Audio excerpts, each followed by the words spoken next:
This Christian empire may look like a decadent afterimage of ancient Rome, its emperors draped in silks, its palaces layered in gold, and its churches echoing with chants in a language barely recognized by the West. For centuries, it stood in the shadow of its former self, mocked as a withered husk of glory, a relic clinging to memories of conquest, order, and law.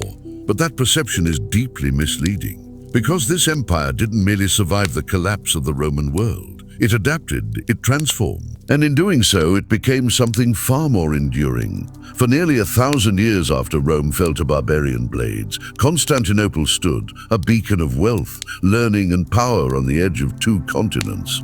Its armies, its laws, and its emperors held the line between the remnants of the ancient world and the storms of the medieval age.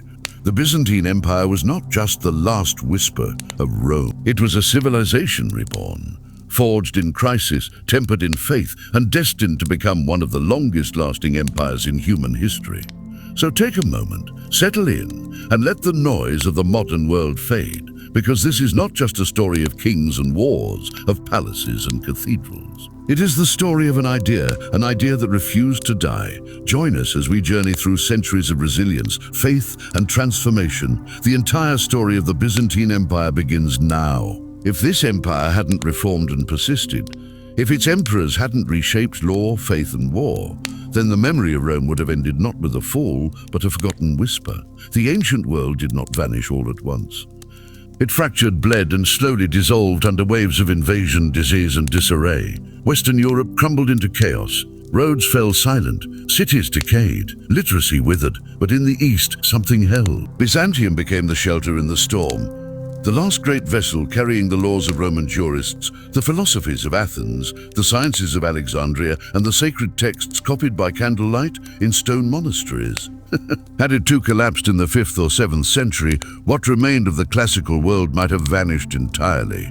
No Justinian to codify the ancient laws, no Constantine to tie the old gods to the new faith, no Theophanes or Anna Komnene to write history in the old tongue. Byzantium bore the burden of continuity, and if that thread had been severed, if its walls had fallen just a few centuries earlier, the Renaissance that lit the Western world would have had no embers to draw from. This was not just a political survival, it was the preservation of memory itself. In the 3rd century, the world that Rome had built teetered on the edge of oblivion. What had once been an empire stretching unbroken from the Atlantic shores of Hispania to the sands of Mesopotamia now splintered under the weight of its own success. The Pax Romana, that long age of stability forged by Augustus, was shattered. From 235 onward, the Mediterranean world spiraled into a near-fatal collapse that historians would later call the crisis of the 3rd century. It was not a single calamity, but a perfect storm, a maelstrom of civil wars, external invasions, economic collapse, and epidemic disease that struck the empire's foundations in unrelenting waves. More than 20 emperors came and went in just 5 decades. Some reigned for years, most for months. Few died peacefully. Soldiers, disillusioned and restless, elevated their generals to the purple with alarming frequency and discarded them just as quickly when fortunes changed. The frontiers burned. Germanic tribes surged across the Rhine and Danube, carving deep into imperial territory. In the east, the resurgent Sassanid Empire under Shapur humiliated Rome by capturing Emperor Valerian alive, a humiliation the empire had not suffered in centuries. Elsewhere, breakaway regimes formed, the Gallic Empire in the west, Palmyra in the east, fragments of what had once been a singular imperial body. The economy, once robust and diverse, buckled under inflation and shrinking tax revenues. Coinage was debased, trade routes faltered. Local authorities took power into their own hands as the imperial core weakened, cities depopulated, farmlands were abandoned, the social order frayed. Even the skies seemed to darken as plague once again swept through the empire's cities, a grim echo of the Antonine pandemic that had devastated Rome a century earlier. This was not merely political disorder, it was an existential moment. Many believed the Roman world was ending. And yet from this descent into chaos, something unexpected emerged. In the late 3rd century, a man of humble origin from the province of Dalmatia, born to a family of freed slaves, rose through the military ranks. His name was Diocletian. When the reigning emperor was assassinated in 284, Diocletian was proclaimed emperor by his troops. He was no aristocrat, no senator molded in the traditions of the old republic. He was a soldier, pragmatic, calculating, and above all, determined to restore order at any cost. What followed was not merely a recovery.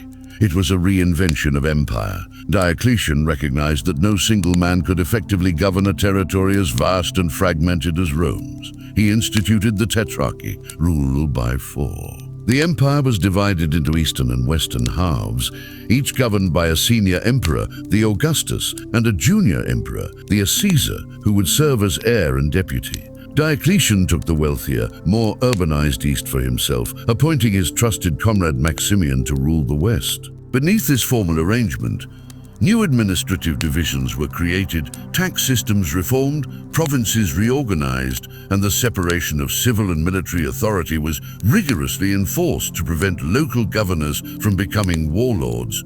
This was an empire built for survival, not sentiment, and Diocletian ruled accordingly.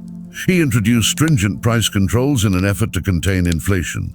He increased the bureaucracy, formalized taxation, and mandated hereditary service in some professions. These reforms were rigid, often resented, and not always effective, but they bought time. Time enough to reinforce the frontiers, to restore a semblance of security, and to begin the slow healing of the Roman state. But Diocletian's most radical innovation was conceptual. He reimagined the role of the emperor. No longer was the ruler merely princeps, the first citizen among equals.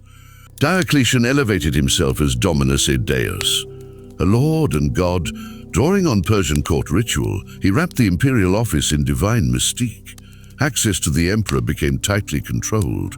Ceremonial and hierarchy hardened. The emperor was now a remote, semi-divine figure, towering above his subjects in majesty and ritual.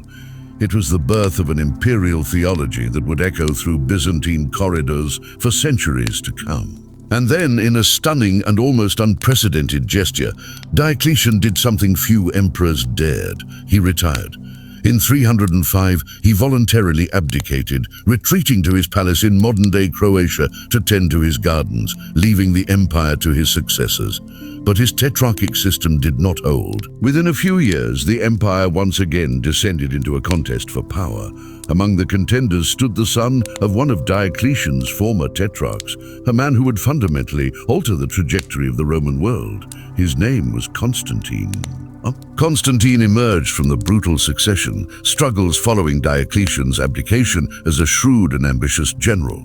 In 312, he faced his chief rival, Maxentius, at the Battle of the Milvian Bridge. On the eve of that battle, according to legend, Constantine beheld a vision, a cross of light in the sky, accompanied by the words "In hoc signo vinces," "In this sign you will conquer." The next morning, his soldiers marched into battle under the Christian Chi symbol. Constantine won, and Maxentius drowned in the Tiber. This moment, whether miraculous or political theater, marked the beginning of Christianity's rise to imperial favor. 1 year later, Constantine and his co-emperor Licinius issued the Edict of Milan, granting legal tolerance to Christians across the empire. The age of persecution was ending. But Constantine's relationship with Christianity was complex. He delayed his baptism until his deathbed. Yet throughout his reign, he favored the faith, endowed churches, and involved himself in theological matters. In 325, he convened the First Council of Nicaea, seeking to resolve bitter disputes over the nature of Christ and establish doctrinal unity. It was a precedent-setting moment. For the first time, a Roman emperor presided over a religious council to define orthodoxy, but Constantine's ambitions extended beyond religion. He envisioned a new capital, one that would reflect both the continuity and transformation of the Roman world. In the east, where wealth and commerce flourished, he chose the ancient Greek city of Byzantium as the site for his new imperial seat. Strategically located on the Bosphorus Strait, at the crossroads of Europe and Asia, it was nearly impregnable and rich in potential. In 330, the city was rededicated as Nova Roma, New Rome, but it would come to bear the emperor's own name, Constantinople. It was not merely a political shift, it was symbolic. Rome, the eternal city, had ruled the world for centuries, But it was now in decline, vulnerable, fragmented, and tethered to fading traditions. Constantinople, by contrast, was born infused with the new imperial vision. Christian, cosmopolitan, administratively efficient, and Greek-speaking. It would become the beating heart of a reoriented Roman identity, one that looked eastward, not west. In this city, Constantine built grand forums, imperial palaces and churches, most notably the first Hagia Sophia, a modest cathedral that would later be transformed into the architectural wonder we know today. The Senate was re-established, laws were codified, and the Christian church gained institutional roots that would outlast the empire itself. Under Constantine, the empire didn't just recover, it transformed. By the time of his death in 337, the Roman world had changed irrevocably. The East and West were no longer equals in strength or orientation. Latin still ruled officialdom, but Greek increasingly defined culture and everyday life. Christianity, once the persecuted faith of outcasts and martyrs, was now the religion of emperors. The capital had moved, the gods had changed, the laws had evolved, but the empire endured. And in that endurance, something new had taken shape. It was no longer the Rome of the Caesars.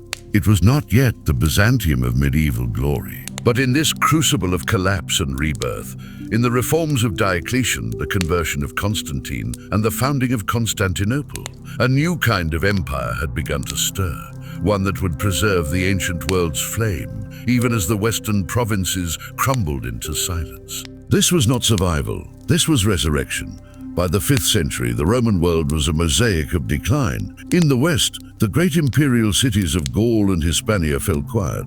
Grain ships no longer sailed from Africa to feed Rome. Roads that once linked 1,000 legions to the empire's edge lay broken and overgrown. The eternal city itself, that ancient symbol of order and power, stood exposed to the unthinkable.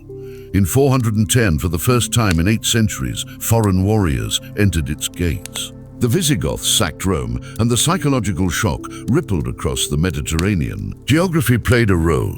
The East controlled the wealthier provinces, Egypt, Syria, and Asia Minor, which remained urban, economically active, and tax-rich. These lands had deeper administrative infrastructure, more secure borders, and stronger cultural cohesion. The East also possessed something the West had lost: a defensible capital.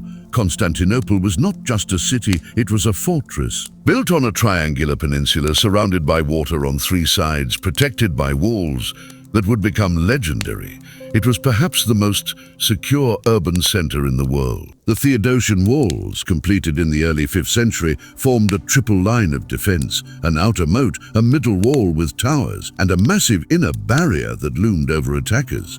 These walls would hold against sieges for over a millennium.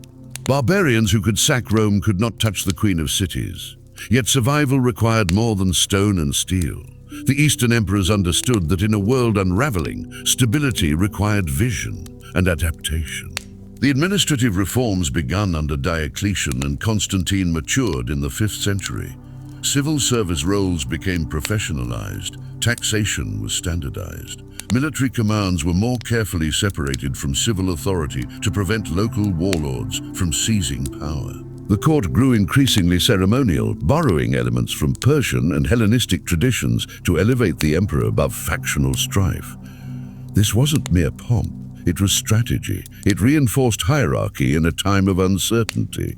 As the West turned increasingly to localized rule, feudal bonds and charismatic kingship, the East clung to the institutions of empire. But in truth, the East was changing too. Latin remained the language of law and military command, but Greek had already become the tongue of daily life, commerce, and faith.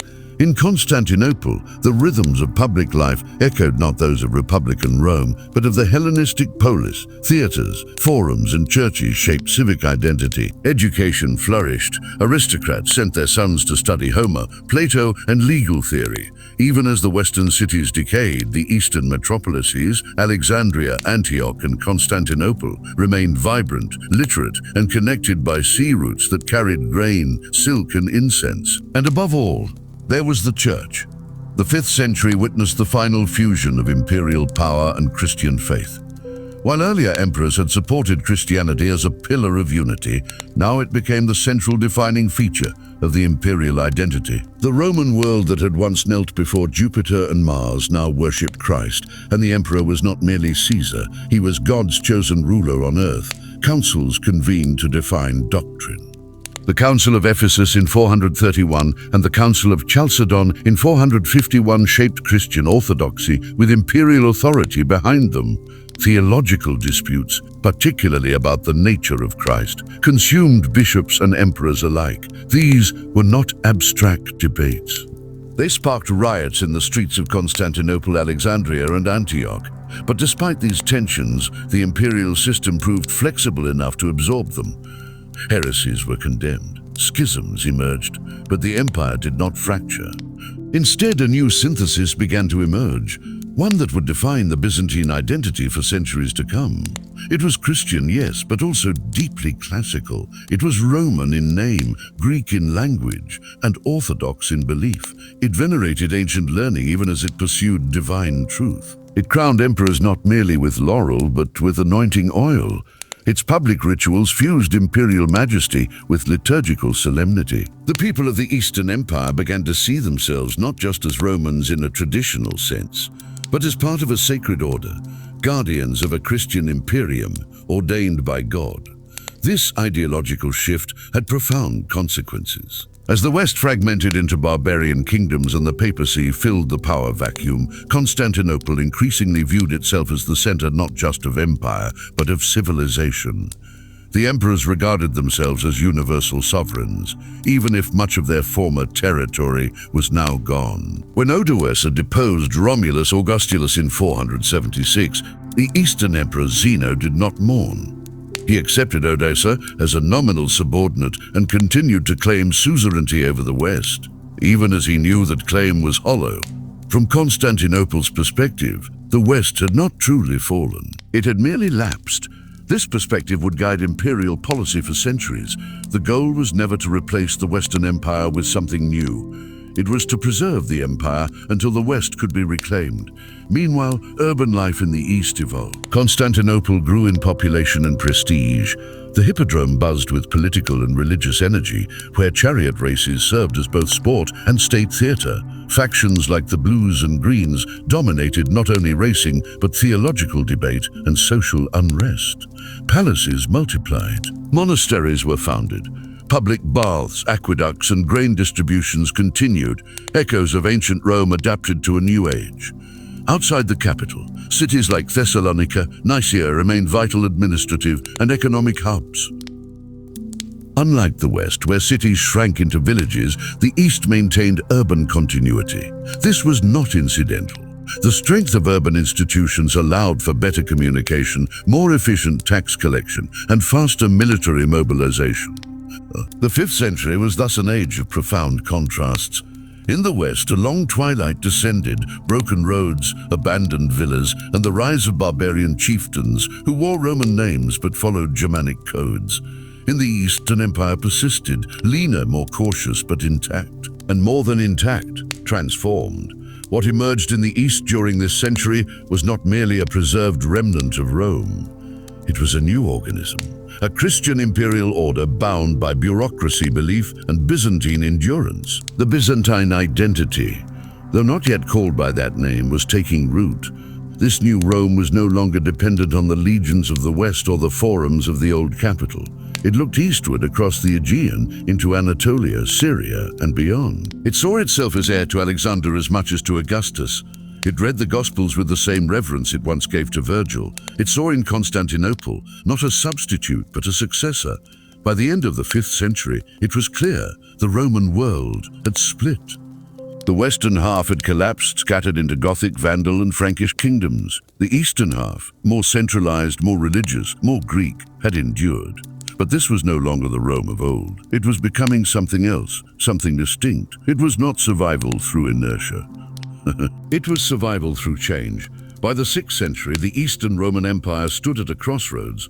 It had outlived the Western Empire, withstood invasions, survived heresies, and weathered decades of civil and theological unrest. Its capital, Constantinople, gleamed on the Bosphorus as the greatest city in Christendom, a citadel of law, learning, and imperial majesty. But its future remained uncertain. The map of the Mediterranean world had fractured. Roman lands in the west lay under barbarian control. The idea of imperial unity was becoming memory. Into this uncertain world stepped a man whose ambition would shake the empire to its foundations, Justinian. Born around 482 in a small Balkan village to a peasant family, Justinian rose through the ranks under the patronage of his uncle, Justin I, who seized the throne in 518. When Justin died in 527, Justinian became emperor. But this was no ordinary ascent. Justinian came to power with a vision that dwarfed the pragmatism of his predecessors. He did not merely want to preserve the Eastern Empire, he wanted to remake the Roman world in its former image. His rule would become one of the most consequential and costly reigns in Byzantine history. At the heart of Justinian's imperial vision was law. Centuries of Roman governance had produced a labyrinth of decrees, edicts, and legal opinions, many of them contradictory. Justinian saw in this confusion both a problem and an opportunity. In 528, he appointed a commission led by the brilliant jurist Tribonian to compile and codify the entirety of Roman law. The result, completed over several years, became known as the Corpus Juris Civilis, the body of civil law. This massive undertaking included the Codex, a compilation of imperial statutes, the Digest, a summary of legal commentary, the Institutes, a legal textbook for students, and the Noveli, new laws issued during Justinian's reign. It was more than administrative housekeeping. It was a statement that the Roman state, even in a Christian age, still operated under the authority of law, not whim. The Corpus Juris Civilis would become the foundation for later European legal systems and remains a cornerstone of civil law to this day. It was Justinian's first great legacy and perhaps his most lasting. But Justinian's ambitions did not end at the courtroom. He envisioned a purified, unified Christian empire, bound not just by law but by faith. Heresies were suppressed. Pagan institutions were shuttered. The emperor positioned himself as both head of state and protector of orthodoxy, a role that would define Byzantine political theology for centuries. And yet, no vision of empire could be enacted alone. Beside Justinian stood a woman who defied every expectation of her age, Theodora. Born into a family of circus performers, Theodora had worked as an actress, a profession closely associated with prostitution in late antiquity. Her early life scandalized the aristocracy, but her intelligence, wit, and political instincts were undeniable. Justinian, captivated by her, defied convention and married her before ascending the throne. Once Empress, Theodora became his closest confidant and most trusted advisor. Her influence reached far beyond palace intrigue. She championed legal reforms to protect women's rights, established homes for former prostitutes, and influenced policy at the highest levels. But her most enduring moment came during one of the darkest days of Justinian's reign, the Nika riots. In January 532, the streets of Constantinople erupted into chaos. Factions of chariot racing supporters, the Blues and the Greens, turned a sporting rivalry into a political uprising. Years of high taxation, corruption, and religious tension ignited into full-blown revolt. Crowds surged through the city chanting a Nika, victory, torching buildings, freeing prisoners, and proclaiming a new emperor. Justinian, overwhelmed and panicked, considered fleeing the city. His advisors urged retreat, but Theodora refused. In a speech that has echoed through the centuries, she declared, "A royalty is a fine burial shroud. She would rather die an empress," she said, "than live in exile." Her words steeled Justinian's resolve. He ordered his generals Belisarius and Mundus to act. The imperial troops stormed the hippodrome where rioters had gathered in massive numbers. The massacre that followed was swift and brutal. Over 30,000 were killed. The city was pacified, but it lay in ruins. What followed was not paralysis, it was transformation. With the center of the capital scorched, Justinian embarked on one of the most ambitious building programs in world history. Temples, palaces, and forums were rebuilt. Aqueducts were restored, administrative buildings were modernized. But the jewel of this reconstruction was a new cathedral, a sanctuary unlike anything the Christian world had ever seen. Hagia Sophia. He attempted to impose religious unity on a fractured church, persecuting heretics and closing pagan institutions, including the ancient philosophical schools of Athens. He passed law after law. He issued decrees. He continued to build, but the world had changed. When Justinian died in 565, after a 38-year reign, he left behind a transformed empire. The borders had expanded briefly. The laws had been codified for generations to come. The skyline of Constantinople had been reshaped with domes and basilicas that would dazzle the world. And yet the empire was strained to its limits, financially drained, demographically wounded, and militarily overextended. The restoration of the Roman world had proven fleeting, but the imprint of Justinian's ambition would last far beyond his lifetime. His legal reforms shaped European law for a millennium. His buildings became the blueprint for Orthodox and even Islamic architecture. His vision of a divinely ordained emperor would define Byzantine political theology. And Hagia Sophia, his greatest monument, would stand as a testament to the age when one man dared to rebuild an empire. The age of Justinian had been glorious. It had been devastating. It had been imperial in the grandest and most perilous sense of the word. In the 8th century, the Byzantine Empire faced not an external invasion or economic collapse, but a crisis from within, a war of symbols fought not with swords, but with images. At its heart lay a single question: could the divine be depicted in paint and stone, or did such representations defile the mystery of God? The controversy would tear the empire in half, pit emperors against monks, bishops against one another, and East against West. This was the age of iconoclasm, a struggle that would define the spiritual character of Byzantium forever. To the modern eye, a painted image of Christ or a saint may seem a simple act of devotion. But in the Byzantine world, where theology was inseparable from imperial authority, the implications were vast. Icons were not mere art. They were portals, windows to the divine, venerated by the faithful in homes, churches, and public processions. They offered comfort in grief, healing in illness, protection in battle. Saints' images were kissed, incensed, and prayed before. Miracles were attributed to them. To many, they were essential to the spiritual life of the empire, and to others, they were dangerous. In 726, the Emperor Leo III, known for his military prowess and successful defense of Constantinople against Arab siege, issued a decree forbidding the veneration of icons. He ordered the removal of religious images from churches and public places. This act, seemingly abrupt, shocked the empire. Centuries of tradition were overturned by imperial fiat. Mosaics were plastered over, frescoes were whitewashed, bronze icons were melted down. In Constantinople, riots erupted. In the provinces, monks resisted. The Bishop of Rome condemned the policy. Leo's motivations remain debated. Some historians suggest he was influenced by Islam's prohibition of religious imagery, having seen the discipline and unity it brought to the Muslim armies on the frontier. Others argue he sought to assert control over the church, or to address what he saw as idolatrous excesses among the populace. A volcanic eruption in the Aegean that same year added to the climate of fear, a sign perhaps of divine displeasure.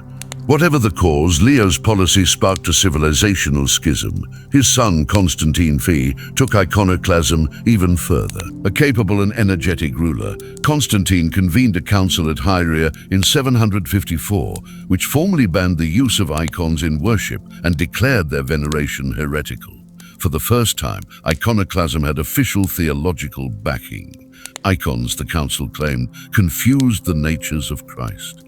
By portraying his humanity, they implied his divinity could also be circumscribed, an unacceptable theological error. Within the empire, the monastic strongholds of Asia Minor became bastions of opposition. Figures like John of Damascus, though physically beyond Byzantine reach in Muslim-controlled territory, became intellectual leaders of the iconophile cause. In a series of powerful theological defenses, John argued that the incarnation of Christ, God becoming man, sanctified the material world. Just as God took on flesh, so too could he be represented through wood, paint, and stone. To deny icons was, in effect, to deny the full truth of the incarnation. John's writings circulated secretly among monks and clergy, keeping alive the theological countercurrent. In 775, Constantine V died. His successors oscillated in policy. Some emperors, like Leo IV, maintained a moderate form of iconoclasm. Others, like his wife Irene, took a different path. Irene, acting as regent for her young son Constantine VI, restored icon veneration and in 787 convened the Second Council of Nicaea.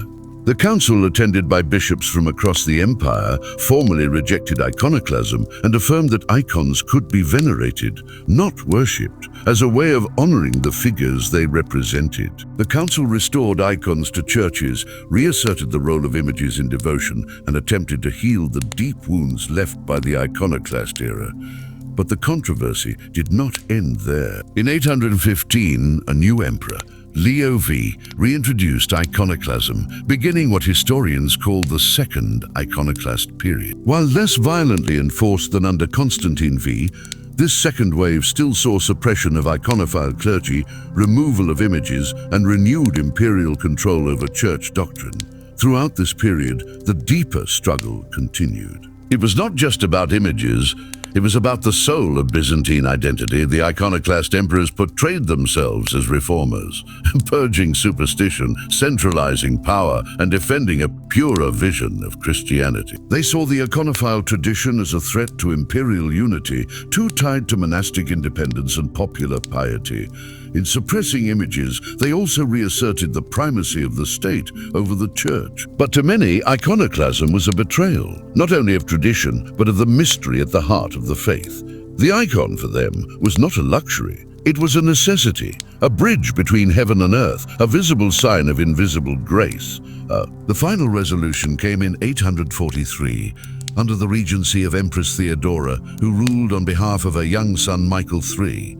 Theodora, a devout iconophile, ended the iconoclastic policies and restored the veneration of images.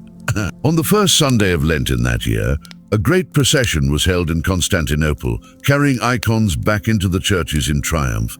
This event, known as the Triumph of Orthodoxy, is still commemorated in Eastern Orthodox liturgy today.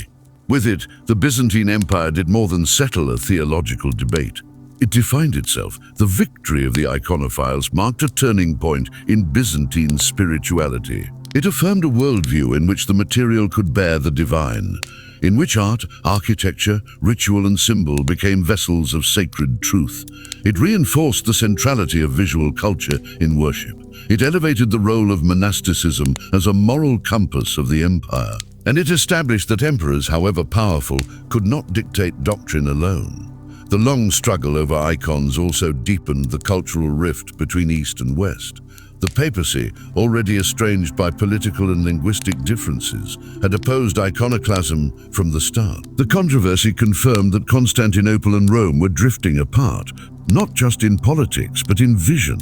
The West would increasingly emphasize legalism, Latin learning, and papal supremacy. The East, shaped by this long theological war, would come to define orthodoxy in terms of liturgy, mystery, and sacred image. From the ashes of iconoclasm rose a Byzantine church more sure of itself and more independent of imperial control.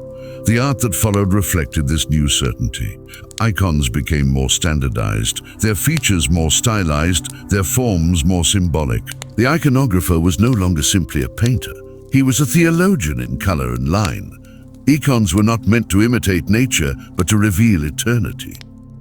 Their flatness, their lack of perspective, their golden backgrounds all served to point beyond the earthly to the divine. A new aesthetic emerged, one that would shape Eastern Christian art for centuries, from the mosaics of Ravenna to the domes of Russian cathedrals. In the end, the iconoclastic controversy did more than define a century of Byzantine history. It etched itself into the very fabric of Orthodox identity. It forced the empire to reckon with its own limits, to confront the tension between imperial ambition and spiritual truth. It taught that not all power resides in palaces and not all truth comes from throne. And it ensured that in the long twilight of the ancient world, the face of Christ would still shine from wood and paint, silent, luminous, and enduring. In the 7th century, the Byzantine Empire found itself fighting not to expand, but to survive. The vast, glittering empire Justinian had tried to restore had collapsed into retreat. Gone were the imperial outposts in Italy and North Africa. Gone were the tax flows from Egypt and the Levant. What remained was a besieged heartland, Anatolia, the Aegean coast, and a shrinking arc of Balkan territory, surrounded by enemies on all sides. The imperial treasury was hollowed out. The army, once a machine of conquest, had been bled dry. And wave after wave of invaders, Arabs from the south, Slavs and Avars from the north, tested the empire's endurance. In response, Byzantium did not shatter. It adapted. What emerged in this period was not simply a defensive strategy, but a transformation of how the empire organized itself, militarily, economically, and socially. It was called the theme system. At its core, the theme themata was both a military district and an administrative unit. Each theme was governed by a strategos, a general appointed by the emperor who held both civil and military authority. But unlike the professional legions of Rome or the centralized armies of Justinian, the new Byzantine army would be made up of local men, farmer soldiers, who held land in exchange for service. This was a radical shift. The Roman Empire had long relied on salaried soldiers drawn from distant provinces and funded by a vast taxation apparatus, but that system had collapsed along with the Western Empire. In a world where invasions came swiftly and coinage was increasingly scarce, the Byzantines turned to a model that tied military service directly to the land. Soldiers were granted kaitema stratutikon, military landholdings which they farmed in peacetime and defended in wartime. Their sons in turn inherited both the land and the obligation to serve. These rural soldier farmers were not mercenaries. They had skin in the game. Their homes were the front lines. Their plowshares could be sheathed into swords at a moment's notice. The advantages were clear. The theme armies could be raised quickly. They knew the local terrain. They cost the state far less than standing armies, and because they were distributed across the provinces, no single general could easily amass a private army, a persistent danger in earlier centuries. But the theme system was not only about military reform. It redefined the relationship between center and periphery, between emperor and subject. Each theme became a semi-autonomous unit with its own command structure, tax obligations, and infrastructure. This decentralization allowed for greater flexibility and local resilience. If one province fell, others could still function. The first themes, such as the Anatolican, Armeniacan, and Opsikian, were established in Asia Minor, carved from the remnants of earlier field armies stationed there. Over time, new themes would be created in Thrace, the Aegean Islands, and even in reconquered territories in Italy and the Balkans. The strategos of each theme reported directly to the emperor. His authority was vast. He commanded troops, oversaw justice, collected taxes, and maintained public order. But his power was balanced by his dependence on the center. Promotions, appointments, and revenue still flowed through Constantinople. It was a system of mutual need, not unlike the way the empire saw its relationship with heaven. Hierarchical, orderly, but reliant on faithful cooperation. By the late 8th century, the system had matured. The worst of the Arab invasions had been repelled. Constantinople had withstood its great sieges. The Slavic migrations into the Balkans had slowed. The empire was no longer in freefall. It was breathing again. And in that breathing room, something remarkable happened. The themes became the engines of revival. Agriculture recovered. Cities began to regrow. Monasteries flourished, with land tied to military service and with military service tied to imperial security. A new social class emerged, the smallholding stratios, or soldier farmer. These men, neither aristocrat nor peasant, formed the backbone of Byzantine defense for centuries. They raised families, paid taxes, and trained for war. Their loyalty was not bought. It was earned through generations of shared struggle. The emperors recognized their value. Legislation from the period protected their holdings, forbidding the sale or alienation of military lands. Special courts adjudicated their rights. And while abuses occurred, especially from the great landowning families, the central state tried, often fiercely, to preserve the integrity of the theme system. As the empire stabilized, it also began to push back. By the 9th century, under the early Macedonian dynasty, Byzantine forces moved from defense to offense. Arab raids into Anatolia were increasingly repelled. Slavic tribes in the Balkans were subdued or assimilated. The empire expanded cautiously, theme by theme, fort by fort. The rise of the Macedonian emperors marked a turning point. Basil I, who seized power in 867, had risen from humble origins, a peasant turned court favorite turned emperor. His dynasty would reign for nearly 2 centuries, overseeing the gradual reconquest of imperial territory and the flowering of Byzantine culture. Under Basil and his successors, especially Leo VI and Constantine VII, the theme system was refined and reinforced. The Balkans were reintegrated into the imperial structure. New themes were created in the Peloponnese, Epirus, and Macedonia. In the east, the frontiers were fortified with smaller klesaurai, narrow frontier districts, providing buffer zones against Muslim incursions. Even parts of southern Italy were brought under Byzantine control, with themes like Longobardia and Calabria established to administer these outposts. But the success of the Macedonian revival owed much to the system that had emerged from crisis. It was not just military efficiency that made the theme system work. It was the cultural and institutional logic behind it. The Byzantine learned that survival in a hostile world required adaptability. The empire did not rebuild Rome's old legions. It created something suited to its time. A layered defense tied to land, rooted in community, overseen by loyal administrators and underpinned by law, and this system was supported by a renewed administrative apparatus. Alongside the strategos, civilian officials, judges, tax collectors, and clerks ensured that governance did not collapse into feudal anarchy. The emperor remained the supreme authority, but he ruled through a network of professional bureaucrats and educated elites trained in Constantinople. The capital issued orders, but local officials carried them out. Communication between center and periphery remained strong. Couriers traveled on the dromos, the imperial postal road. Edicts were sent with imperial seals. Tax records, land registries, and military rosters were meticulously maintained. This was not a dark age, it was an age of quiet resilience. And in that resilience, Byzantium found not only survival, but revival. By the 10th century, the theme system was at its height. The empire had regained control over large swathes of its former heartlands. It was no longer an island in a sea of enemies. It was once again a dominant power in the eastern Mediterranean. Its armies were disciplined and battle-tested. Its bureaucracy was sophisticated. Its faith had survived iconoclasm and emerged stronger. And its society, though far from egalitarian, had found a sustainable balance between aristocracy, military, and peasantry. Yet even as the empire expanded, storm clouds gathered on the horizon. The success of the theme system contained the seeds of its decline. As the empire grew wealthier and more secure, the great aristocratic families began to reassert their power. Some acquired multiple military estates, absorbing small holdings through marriage, purchase, or coercion.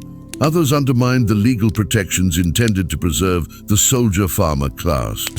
By the late 10th century, emperors like Basil II would fight not only foreign enemies, but internal concentrations of power. Legislation would be passed again and again to protect peasant soldiers from the encroachment of the dinotoi, the powerful landed elite. But the balance was beginning to shift. For now, however, the system held, and for nearly 3 centuries it had been the empire's shield. The theme system was not perfect. It varied from province to province to province. It evolved over time. It relied on local loyalties that could, in moments of weakness, turn into rebellion. But it worked, not only as a military structure, but as a vision of society. It embodied the Byzantine use for adaptation, combining Roman legalism, Christian hierarchy, and Greek pragmatism into a structure that allowed the empire to endure when so many others fell. In the face of existential threats, invasions, plagues, and theological wars, Byzantium did not collapse. It changed. It institutionalized its resilience. It made survival an art form, and it planted the seeds for its own renaissance. By the dawn of the 10th century, the Byzantine Empire stood poised between past trauma and future glory. The wounds of Arab invasions, iconoclastic turmoil, and territorial fragmentation had not healed completely, but the empire was no longer gasping for breath. It was watching, it was planning, and it was preparing to rise. The architects of this revival came from unexpected soil. The Macedonian dynasty, founded by Basil I in 867, traced its origins not to the old nobility, but to the rugged provinces of the Balkans. Basil himself had risen from obscurity. Born a peasant, he entered the imperial court as a stable hand, eventually becoming emperor by cunning and force. Though his reign was turbulent, it established a line that would rule Byzantium for nearly 2 centuries, and under it, the empire would experience one of the most profound revivals in its long-tossed history. This was the Macedonian Renaissance, a golden age not of idle luxury, but of reform, consolidation, and cold, calculated expansion. At the heart of the revival was a renewed commitment to culture and law. Under emperors like Leo VI Wise and Constantine VII Porphyrogenitos, the imperial court became a center of scholarship and codification. The Basilica, a massive legal work issued during Leo's reign, translated Justinian's Latin code into Greek, the language of the people, and updated it to reflect centuries of change. This was not nostalgia. It was continuity made functional. Law for the Byzantines was not merely a tool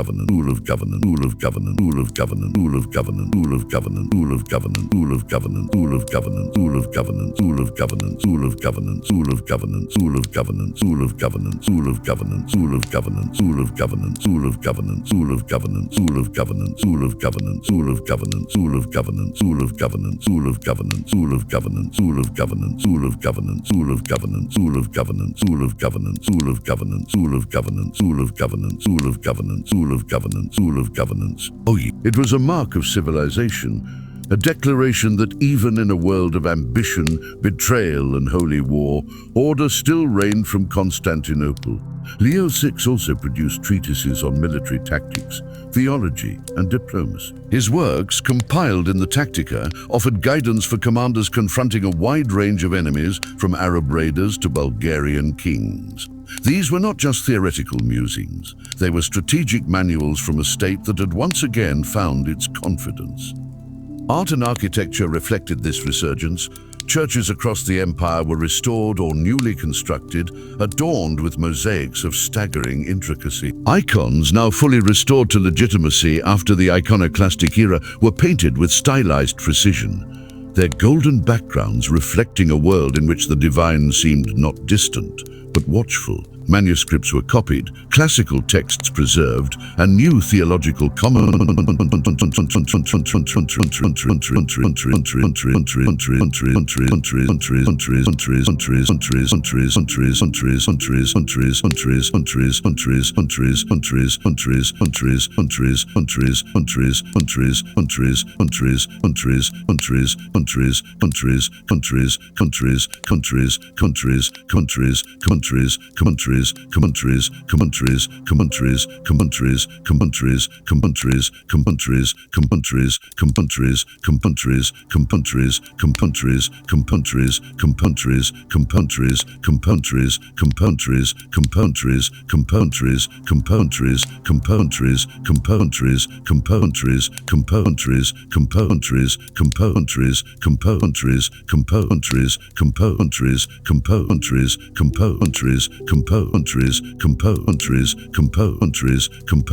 The universities of Constantinople revived, training scribes, judges, and theologians for a new generation of imperial service.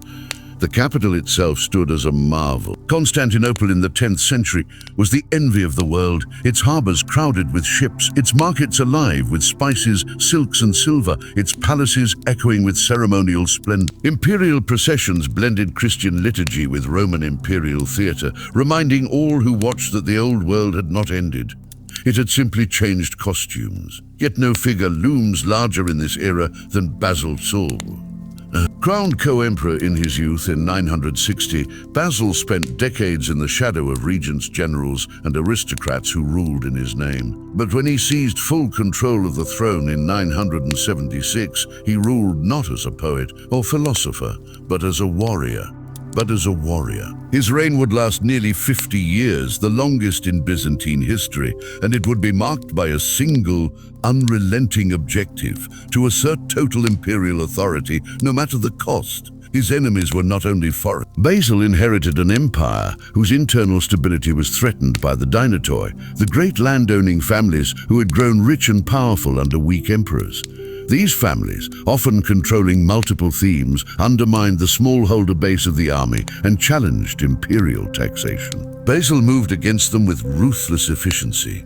He passed laws limiting the acquisition of peasant lands, enforced tax obligations with rigor, and stripped powerful nobles of privileges accumulated over decades.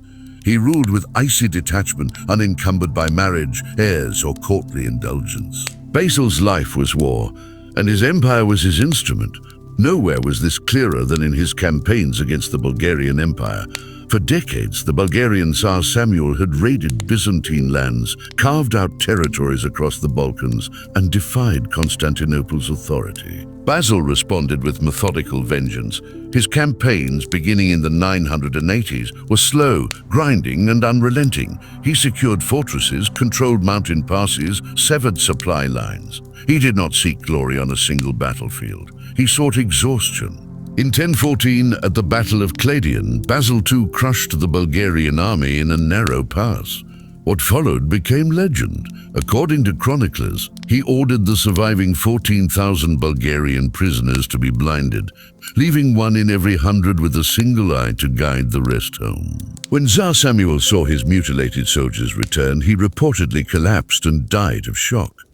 From that day forward, Basil became known as the Bulgaraktonos, the Bulgar Slayer. By 1018, the Bulgarian Empire was dismantled and the Balkans were firmly under Byzantine control. The wealth of the region flowed into the imperial treasury. The Slavic aristocracy was absorbed into the Byzantine elite. Orthodox Christianity, already practiced in the region, was now wedded to Constantinople's authority. Elsewhere, Basil extended influence into the Caucasus, reinforcing Byzantine power in Armenia and Georgia. He maintained tight control over Asia Minor, repelled Arab incursions, and kept the empire's frontiers well defended and well supplied. His administration was lean, efficient, and fiscally disciplined. When he died in 1025, he left behind a massive treasury surplus and a realm at its territorial height since the days of Justinian. But beneath the surface, cracks were beginning to spread. The very success of Basil's campaigns masked a deeper erosion. The small soldier-farmer class, the bedrock of the theme system, continued to decline. The great families Basil had checked would rise again under weaker successors. The military increasingly relied on mercenaries, foreign fighters with loyalty tied not to the land, but to pay. And Basil, for all his strategic genius, left no heir. Power passed to his brother, Constantine VIII, a man uninterested in administration and wholly unprepared for rule. The machinery Basil had so carefully maintained began to rust. The aristocracy reasserted its privileges, court intrigue flourished, the peasant-soldier base shrank further, reforms were reversed. And slowly the empire began to hemorrhage the vitality it had so recently regained. Still for a moment, a brilliant, breathless moment, Byzantium had stood as the greatest power of Christendom, its armies victorious, its coffers full, its cities thriving, its emperors feared and respected. The Macedonian Renaissance was not a myth, it was real. It preserved the classical heritage of law, governance, and faith. It forged an imperial ideal that blended Roman order with Orthodox devotion. It produced kings and scholars, saints and strategists, and it gave the world one last golden image of the Eastern Roman Empire at its finest. But it was a brilliance forged in discipline, hardened by violence, and sustained by force of will. When Basil II was buried in the Church of the Holy Apostles, his tomb bore a simple inscription, not of theological insight or poetic flourish, but of conquest. He was the terror of the Bulgarians, the glory of the Romans. His empire had been vast, his rule absolute. And yet the very structures he used to hold Byzantium together would not survive long without him. For even golden ages, however brilliant, cast long shadows when they begin to fade. The 11th century began in triumph. Basil II was dead, but his empire remained whole. The frontiers were secure, the treasury overflowed, and the name of Rome still carried weight from the Danube to the Euphrates. The empire seemed immovable, self-sufficient, victorious, eternal, but beneath the golden surface cracks were spreading, slowly at first, then with gathering speed. By the century's end, the very systems that had secured Byzantium's survival for centuries began to unravel. It was not conquest that brought the empire low, nor even invasion, but rot from within. The death of Basil II in 1025 left Byzantium without a strong successor. His brother Constantine I, already in his 60s, had spent his life in courtly ease. He had no taste for administration, no instinct for military command. What followed was not collapse, but drift, years of mismanagement, indulgence, and aristocratic ascent cloaked in imperial regalia. Civil offices were sold, court positions given in exchange for favors. The state, once defined by discipline, now bent toward decadence. And with no clear hereditary succession, the throne became a prize to be won by marriage, flattery, or faction. Over the next few decades, emperors would rise and fall in a dizzying sequence, some crowned through political alliances, others placed by palace conspiracies. Zoe and Theodora, the daughters of Constantine VIII, ruled in succession and in joint regencies. Husbands were crowned and discarded. Eunuchs wielded power behind the throne. None possessed the discipline of Basil, and few understood the fragility of the world they now presided over. The most critical failure was the neglect of the theme system, the very engine that had sustained the empire through its darkest centuries. The soldier-farmer class, already under pressure in the 10th century, began to vanish. Aristocratic families, emboldened by weak emperors and a compliant bureaucracy, acquired vast estates in Anatolia. Laws protecting military landholders were ignored. Entire villages were absorbed into aristocratic holdings, their inhabitants reduced to tenants or displaced altogether. The rural backbone of the Byzantine army collapsed. With the decline of local military service, the empire increasingly turned to mercenaries. These were skilled and often effective Varangians from the north, Normans from the west, Turks from the east, but they were loyal only to their contracts, not to the empire. When campaigns failed or pay was delayed, they turned easily to rebellion or treachery. The army was no longer a national institution. It was an instrument of coin. The economy, too, began to slide. For centuries, the Byzantine gold nomisma had been the most stable currency in the known world, unshaken by inflation, trusted in markets from Cairo to Kiev. But as the treasury was depleted by court extravagance and poor fiscal management, the temptation to debase became irresistible. Under Constantine IX Monomachos, the gold content of the nomisma was reduced. Over the following decades, successive emperors continued the trend. Trust in Byzantine coinage fell. Trade suffered. Inflation rose. A state that had once prided itself on economic discipline now spiraled into short-sighted improvisation. While the internal machinery rusted, Byzantium's enemies gathered strength. In Italy, the Normans, former Viking raiders who had carved out fiefdoms in the south, expanded steadily at the expense of Byzantine outposts. Cities like Bari, once thriving outposts of imperial culture, fell one by one. Appeals for aid went unanswered. Generals were dispatched too late, with too few men and too little support. By 1071, with the fall of Bari, the empire lost its last significant holding in the Italian peninsula. A presence that had endured since Justinian's reconquest was gone.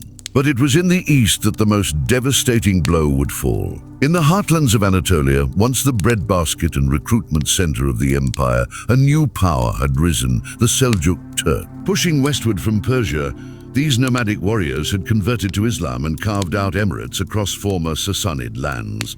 Their cavalry was swift, their commanders adaptable, and their motivations zealous. By the mid-11th century, Seljuk raiders were already probing into Byzantine territory, sacking villages, testing frontier defenses. In 1071, the Emperor Romanos IV Diogenes led a large imperial force into eastern Anatolia to confront the threat directly. His aim was not just to halt Seljuk expansion, but to reassert imperial control over a region slipping away. The campaign was poorly timed. Romanos had seized the throne through marriage and was distrusted by the powerful Doukas family, who had their own candidate for the purple. Factionalism riddled the command structure.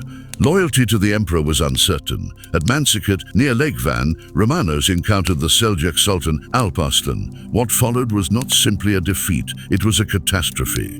Miscommunication spread through the Byzantine lines. Sections of the army deserted. Some were deliberately withdrawn by commanders sympathetic to the Doukas faction. The result was a rout.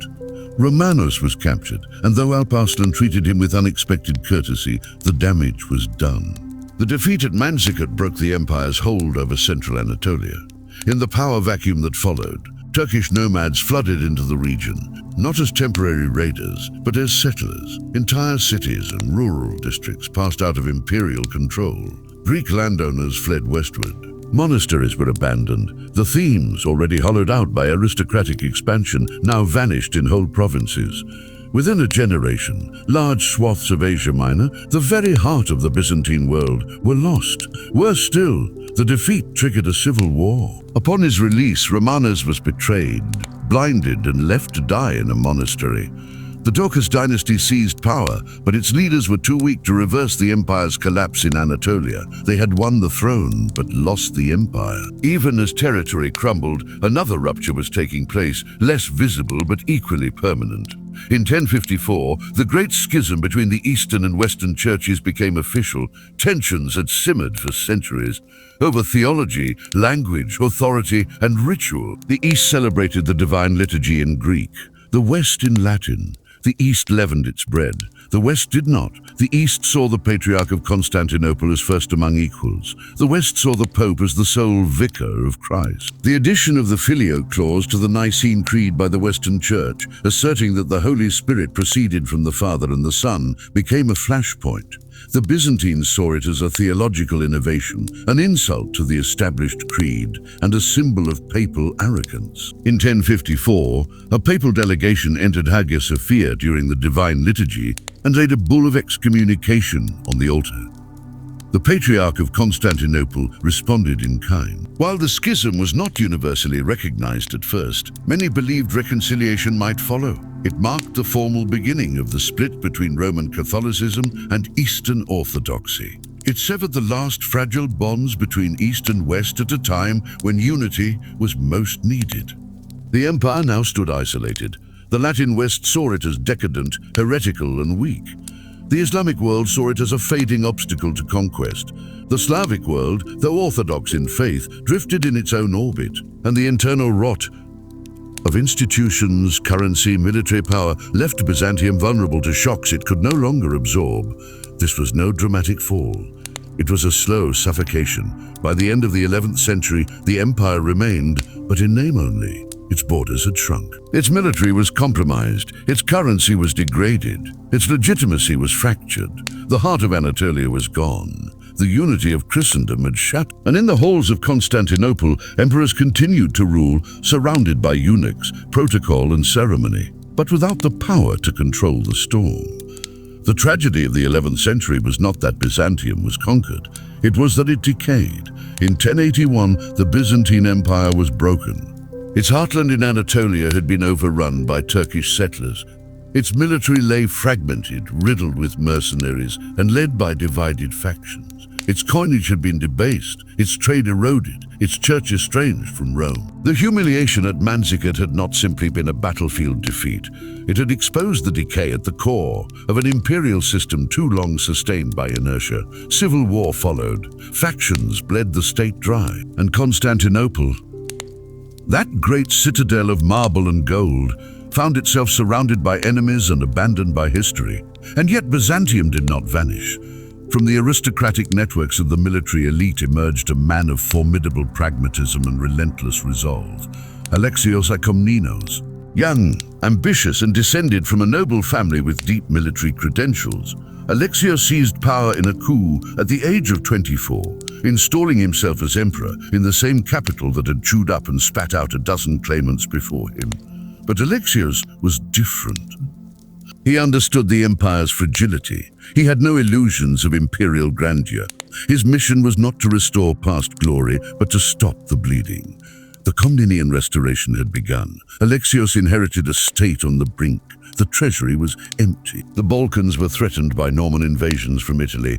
Anatolia, once the empire's breadbasket and recruiting ground, had fallen to the Seljuk Turks, who now controlled vast swaths of land through the newly established Sultanate of Rum.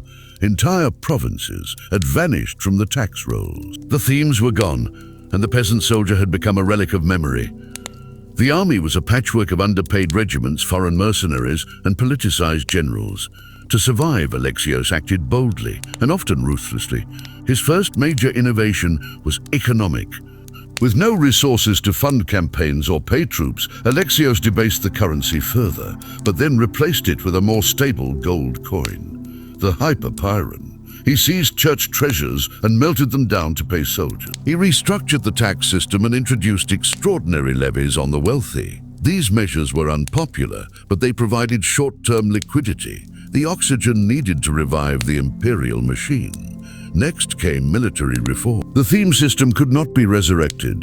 It had withered beyond recovery. In its place, Alexios instituted the pronoia system, land grants awarded to soldiers or aristocrats in exchange for military service. These grants, unlike the old theme lands, did not confer ownership, only the right to collect revenue. In return, the pronoia was expected to equip a number of troops and answer imperial calls to arms. This was a calculated compromise. It tied military power to the aristocracy, giving them incentives to support the emperor, but kept ultimate land ownership with the state. It allowed Alexios to rebuild a loyal military base without re-establishing the peasant class that had once formed the army's heart. In essence, the empire was outsourcing its defense to the very elites who had once undermined it. The newer army was not large, but it was competent, and it would be put to use immediately. In 1081, Norman forces under Robert Guiscard invaded the Balkans, capturing key fortresses and threatening Thessalonica. The empire, outnumbered and stretched thin, could not face them alone. Alexios responded with a now familiar strategy: diplomacy over firepower. He played his enemies against one another. He offered concessions to Venice in exchange for naval support, granting the Republic generous trade privileges in Constantinople. The price was high, tax exemptions and quarter rights that would later haunt the empire, but the naval assistance helped repel the Norman advance. Yet it was in the east that Alexios would make his most consequential gamble. In 1095, with the Seljuk Turks entrenched in Anatolia, Alexios dispatched envoys to the west, to Pope Urban II, requesting military assistance. His appeal was modest: a few thousand Western knights to help Byzantium recover lost cities. What returned was something wholly unexpected.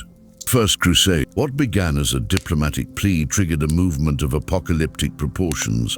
Pope Urban, seeing an opportunity to expand his influence and unite the fracturing Latin world under spiritual war, called for a crusade to liberate Jerusalem. The response was overwhelming. Thousands of knights, barons, and commoners set off for the east, carrying banners marked with the cross, driven by religious fervor, opportunism, or desperation. In 1096, the first waves of crusaders began arriving in Byzantine territory, not as mercenaries, but as independent armies. Alexios was stunned. This was not what he had asked for.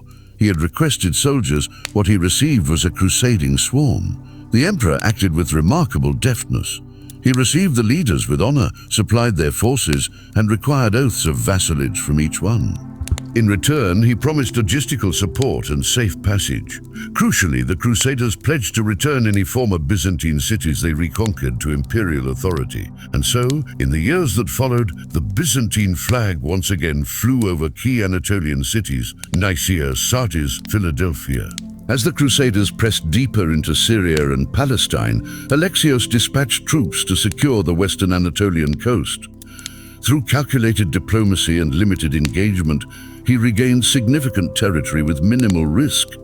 But this alliance came with a hidden cost. The cultural and theological gulf between Byzantium and the Latin West only deepened during the Crusade. The Crusaders viewed the Greeks with suspicion, as decadent, scheming, and heretical. The Byzantines, in turn, saw the Latins as crude, violent, and uncontrollable. While Alexios had skillfully managed the first wave, future emperors would find the Crusaders far less pliable. Still, the immediate results were undeniable. By 1118, when Alexios died, the empire had regained critical footholds in Anatolia. The treasury had recovered. The military had been restructured. The Komnenian dynasty had consolidated its grip on power. But the restoration came with trade-offs. To secure Venice's aid, Alexios had granted their merchants extensive rights in Constantinople and other cities.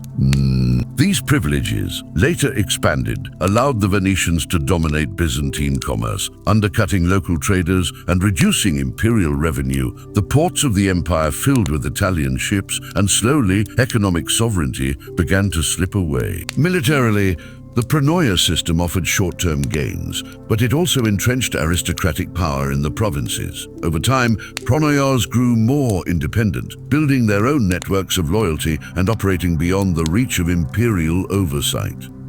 The centralized state that had once defined Byzantine governance became increasingly reliant on private obligations and noble partnerships. And diplomatically, the empire was now entangled in Western crusading politics. The Latin principalities established in the Levant owed little real allegiance to Constantinople, and future crusades would not arrive as guests, but as conquerors. Despite these compromises, the Komnenian period marked a genuine resurgence.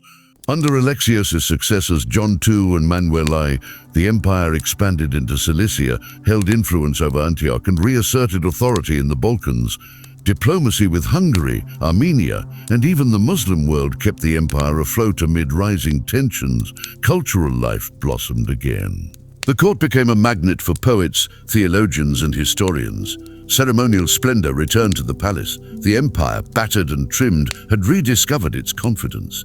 But it was a brittle confidence. The Komnenian emperors ruled with vision, but they ruled a system fundamentally altered. Beneath the choreography of renewal lay unresolved fractures, growing aristocratic autonomy, economic dependence on foreign merchants, and the latent hostility between East and West. The very tools used to restore the empire had planted seeds of future instability. The Komnenian restoration had bought Byzantium time to rebuild, to fortify, to remember its own strength. But it had done so through bargains with powers that would one day turn against it. The empire was no longer collapsing, but it was no longer sovereign either. By the close of the 12th century, the Byzantine Empire had survived invasions, revolts, and theological upheavals, but it could not survive the greed of its supposed allies. The Fourth Crusade, launched ostensibly to reclaim Jerusalem from Muslim hands, never reached the Holy Land. Instead, it turned inward and eastward toward a city it was meant to protect. In 1204, Latin crusaders breached the walls of Constantinople and tore apart the crown jewel of Eastern Christendom. The fall of the city was not just a military catastrophe, it was a civilizational rupture. The empire would never recover. The road to that calamity was paved with betrayal, ambition, and rot. The Komnenian restoration had brought temporary stability, but it also entrenched dangerous precedent. The Byzantine state had mortgaged its independence to Western merchants, especially the Venetians, in exchange for fleeting military support. In doing so, it surrendered control over its own ports and trade routes. By the late 12th century, Venetian and Genoese traders dominated commerce in Constantinople, often operating with extraterritorial rights. Native merchants were pushed aside. The imperial treasury, once the envy of Christendom, became increasingly dependent on duties and tariffs extracted from these foreign enclaves. Tensions simmered. The Byzantine populace resented the arrogant Latin presence and their economic privileges. The Westerners, in turn, saw the Greeks as effete, scheming, and spiritually suspect. Mutual contempt festered in the streets, in the markets, and even in the churches. The theological schism of 1054 had been formalized decades earlier, but it was in these years that it took on a visceral social reality. Meanwhile, the imperial court descended into chaos. After the death of Manuel I Komnenos in 1180, A succession of weak or incompetent emperors failed to maintain control. Alexios II was a child when he inherited the throne, and his regency was hijacked by power-hungry courtiers. Andronikos Ikomnenos briefly seized power with promises of reform, but his rule degenerated into bloody purges and tyrannical paranoia. He was overthrown and lynched by a mob in 1185. The Angelos dynasty followed, an era marked by nepotism, administrative breakdown, and hollow ceremony. By the time of Alexios III Angelos, the empire was staggering. Military defenses were neglected. The navy had withered. The bureaucracy was bloated and corrupt. The capital became a theater of court intrigue, while provinces drifted into de facto autonomy. The empire existed more in image than in function. It was into this vacuum that the Fourth Crusade blundered. Originally launched in 1202 with papal blessing, the crusade was intended to strike at Muslim-held Egypt as a stepping stone to Jerusalem. But the Crusaders found themselves in debt to Venice, which had agreed to provide ships in exchange for a steep fee. Unable to pay, the Crusaders agreed to attack the Christian city of Zara, a rival of Venice, as compensation. The sack of Zara horrified Pope Innocent III, who excommunicated the participants. Still, the crusade limped forward. It was then that envoys from the Byzantine prince Alexios appeared.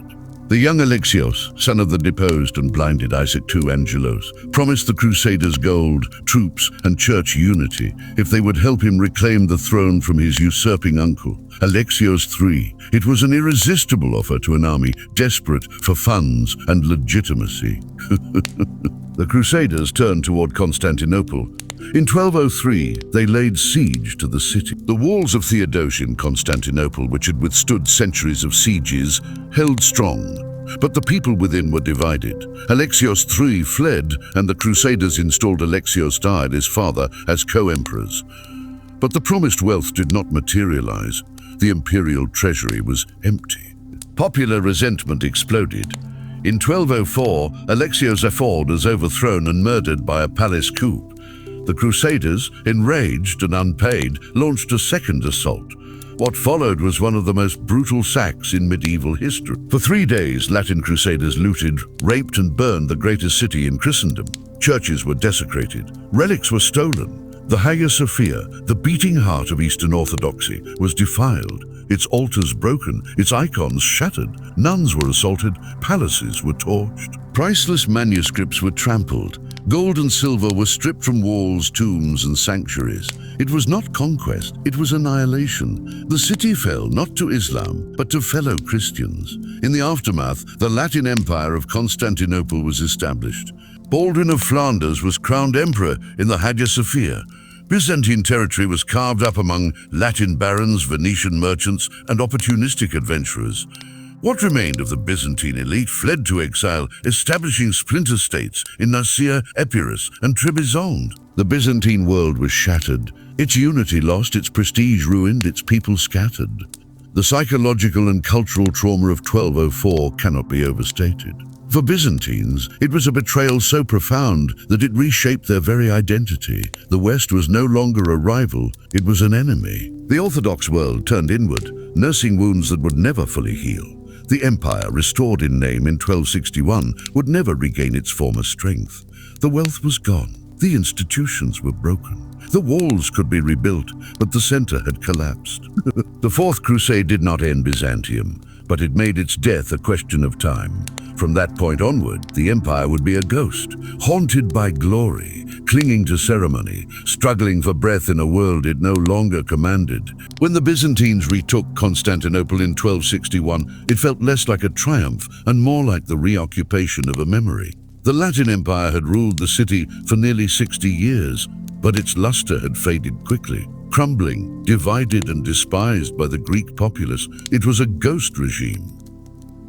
The reconquest led by Michael Romit Palaiologos restored a native dynasty to the imperial throne. Yet what he inherited was not the Byzantine Empire of old, but a fractured shell of its former self. The restoration marked the beginning not of a rebirth, but of a long, dignified descent. Michael VIII entered a capital ravaged by fire and neglect. Palaces stood in ruins. The population had plummeted. Churches had been looted, icons defaced, sacred relics shipped westward. His first task was not to expand, but to rebuild, stone by stone, law by law. The Hagia Sophia, desecrated by the Crusaders, was reconsecrated. Imperial ceremony resumed. A new bureaucracy was formed, and for a time hope flickered. But the empire that Michael restored was no longer an empire of provinces and legions. It was a city-state writ large, surrounded by enemies and drained of resources. The Anatolian heartland remained in Turkish hands. The Balkans, though nominally loyal, were slipping away. The sea was controlled by Italian republics, Venice and Genoa, who dominated trade and naval power. Constantinople was a jewel, but a lonely one. In the midst of political constriction, a cultural renaissance unfolded. The Paleologonaeum, especially under emperors like Andronikos II, and scholars like Theodore Metakites, witnessed a flowering of art, philosophy, and theology. Mosaic work returned with stunning intricacy. Hesychasm, a mystical tradition within Eastern Orthodoxy, took root in monastic life. Intellectuals debated Aristotle and Plato. Manuscripts were copied, illuminated, and preserved. Even as the empire shrank, its cultural output gleamed. Yet the contradictions were impossible to ignore. The state relied increasingly on diplomacy, marriage alliances, and theological overtures to Rome in hopes of Western aid. Emperors promised church union again and again, at Lyon in 1274, at Florence in 1439, but the Orthodox populace resisted with deep suspicion. Every attempt at reunion triggered unrest at home, and little support arrived from the West in return, stood alone. The Ottomans, meanwhile, were rising. From a small Anatolian principality, the Ottomans expanded rapidly, swallowing up former Byzantine territory in Asia Minor and pushing deep into the Balkans. Their discipline, cavalry, and use of gunpowder marked a new kind of warfare. They besieged Constantinople multiple times in the 14th century. Each time the city endured, but only barely. Its defenses held, but its reach diminished. By the early 15th century, the empire had been reduced to Constantinople and a few scattered territories in Greece. The capital became a strange paradox, a city of empty palaces and decaying churches, still wrapped in the rituals of empire. The emperor, once master of 3 continents, now ruled over a few thousand souls, yet the liturgies continued. The banners still waved. The illusion of empire endured, beautiful, hollow, tragic. In 1453, the illusion ended. Mehmed II, the 21-year-old Sultan of the Ottoman Empire, brought a massive army to the gates of Constantinople. He came not only with men and horses, but with cannons, massive bronze guns that hurled stone shot against the walls that had protected the city for 1,000 years. The Byzantines, under Constantine Iquevan Palaiologos, made a valiant defense with a tiny force. Foreign volunteers joined them. The city's walls, its moats, its iron chains across the Golden Horn, all were tested. For 53 days, Constantinople resisted. And then, on May 29th, the walls were breached.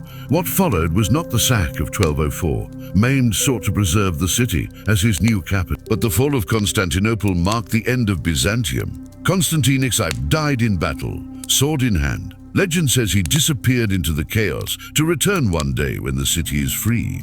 The churches fell silent. The banners were lowered. Hagia Sophia became a mosque. But even in death, the Byzantine spirit persisted. In Orthodox liturgy, in Russian ceremonial, in Balkan memory, in the quiet glow of icons that survived fire and empire alike. The fall of 1453 was not the collapse of a state, but the close of an age. For more than 1,000 years, Byzantium had stood between East and West, empire and church, heaven and earth. It fell not with disgrace, but with dignity. A twilight empire, beautiful in its dying light. In the quiet after the fall, when the banners were burned and the bells of Hagia Sophia rang no more, what lingered was not defeat, but memory. Byzantium did not simply vanish in 1453.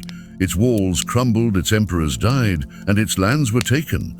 But the soul of the empire endured, scattered across time and civilization. For over 1,000 years, Byzantium was the keeper of an ancient inheritance. It preserved the laws of Rome, not as relics but as living governance, refined, reinterpreted, and inscribed into the Corpus Juris Civilis. This legal tradition, forged under emperors like Justinian, would later echo in the codes of Europe, shaping kings and parliaments long after the empire's tomb was sealed. It kept the flame of Greek culture burning, not in imitation, but in dialogue. The philosophers of antiquity were not just read, but debated, critiqued, synthesized. Plato, Aristotle, and the Stoics found new life in Orthodox theology and Byzantine education. In monasteries and imperial courts alike, their works were copied by hand, carried across frontiers, and passed into the Renaissance that would later claim them as rediscovery. And Byzantium gave the Christian world its architecture, its iconography, its theology, and its rhythm. The divine liturgy of St. John Chrysostom still echoes today. Its hymns, composed in candlelit choirs beneath gold mosaics, continue in Orthodox churches from Athens to Alaska. Its saints, its martyrs, its mystics, all shape the very way Christianity conceived of the sacred. But more than any one legacy, Byzantium offered continuity. When the Western Roman Empire fell in 476, a curtain seemed to draw across the classical world. But the East endured. It adapted. It translated the old world into a new key, where Caesar became Christ's servant, where empire bowed to altar, and where the capital of empire was not just Rome, but the eternal city of Constantinople. Byzantium stood for over 1,100 years, longer than Rome, longer than any crown in Europe. It stood through plague and schism, crusade and conquest, preserving the last embers of the ancient world. Not static, not unchanging, but enduring. Its fall in 1453 did not merely mark the conquest of a city. It closed a chapter written across 2 millennia. From the first Senate of Rome to the final charge of Constantine Exine, the dream of a unified sacred empire came to rest. And yet its shadow still stretches across history. In law, in liturgy, in art, in the vaulted domes of Orthodox cathedrals and the jeweled pages of illuminated texts, Byzantium remains. It is the ghost in European memory, the whisper behind church bells, the last light of antiquity, gone but not forgotten. A civilization that did not die, but transformed into legacy.